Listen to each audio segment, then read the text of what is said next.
ನಾನ್ UK ಅಲ್ಲಿ first time chapati ಮಾಡ್ತಿದ್ದೀನಿ. Hello guys, ನಾನ್ ದೀಕ್ಷಾ. ನಾನ್ ಯುಕೆಗೆ ಬಂದು ಇವತ್ತಿಗೆ 2 ವೀಕ್ಸ್ ಆಯ್ತು. ಸೊ ಚಪಾತಿ ಮಾಡ್ಕೊಳ್ಳೋಣ ಅಂತ ಎಲ್ಲ ರೆಡಿ ಮಾಡ್ಕೊಂತಿದ್ದೆ.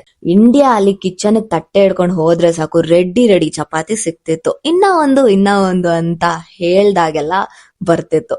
ಬಟ್ ಯುಕೆ ಅಲ್ಲಿ ಎಲ್ಲ ನಾವೇ ಮಾಡ್ಕೊಬೇಕು. ತುಂಬಾನೇ ಬೇಜಾರಾಗುತ್ತೆ ಗೈಸ್. ಬಿಕಾಸ್ ನಮ್ಮ ಮನೇಲಿ ನಾನ್ ಎಂತ ಕೆಲ್ಸನೂ ಮಾಡ್ತಿರ್ಲಿಲ್ಲ. ಲೈಕ್ ಚಿಕ್ಕ ಚಿಕ್ಕ ಕೆಲ್ಸ ಕೂಡ ಮಾಡ್ತಿರ್ಲಿಲ್ಲ. ಇಲ್ಲಿ ಎಲ್ಲ ನಾನೇ ಮಾಡ್ಕೊಬೇಕು. ಬಿಕಾಸ್ ಇಲ್ಲಿ ಅಮ್ಮ ಮತ್ತೆ ಅಜ್ಜಿ ಇಲ್ಲ. ಹಳೇದೆಲ್ಲ ನೆನೆಸ್ಕೊಂಡು ತುಂಬಾನೇ ಬೇಜಾರಾಯ್ತು. ಯಾಕೆಂದ್ರೆ ಲೈಕ್ ನಮ್ಮ ಅಜ್ಜಿ ತುಂಬಾ ಅಂದ್ರೆ ಫುಲ್ ಫುಡ್ ಕಾನ್ಶಿಯಸ್ ತರ. ಲೈಕ್ ನಾನ್ ತಿಂದಿಲ್ಲ ಅಂದ್ರೆ ಅವ್ರು ಬಿಡ್ತಾನೆ ಇರ್ಲಿಲ್ಲ. ತಿನ್ನು ತಿನ್ನು ತಿನ್ನು ತಿನ್ನು ಅಂತ ತಿನ್ನಿಸ್ತಿದ್ರು. ಇವಾಗ ತುಂಬಾನೇ ಮಿಸ್ ಮಾಡ್ಕೊಂತಿದ್ದೀನಿ ನಮ್ಮ ಅಜ್ಜಿ ಅಷ್ಟು ಹೇಳ್ತಾ ಇದ್ದು ನಾವು. ಬಿಕಾಸ್ ಇಲ್ಲಿ ತಿಂದ ಉಂಡ ಮಲಗ್ದ ಎಂತಾನು ಕೇಳೋರಿಲ್ಲ. ಸೊ ಸ್ವಲ್ಪ ಬೇಜಾರಾಗುತ್ತೆ. ಸೊ ಅದೇ ಬೇಜಾರಲ್ಲಿ 4 ಚಪಾತಿ ಮಾಡ್ಕೊಂಡೆ. ಅದ್ರಲ್ಲಿ 1 ಚಪಾತಿ ಫುಲ್ ಸೀದೋಗಿತ್ತು. ಅದನ್ನೇ ರೂಮಿಗೆ ಎತ್ಕೊಂಡ್ ಬಂದೆ.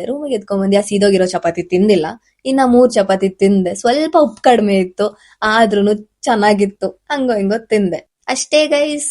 By bye. Follow for more videos. Next ವಿಡಿಯೋದಲ್ಲಿ ಸಿಗುವ.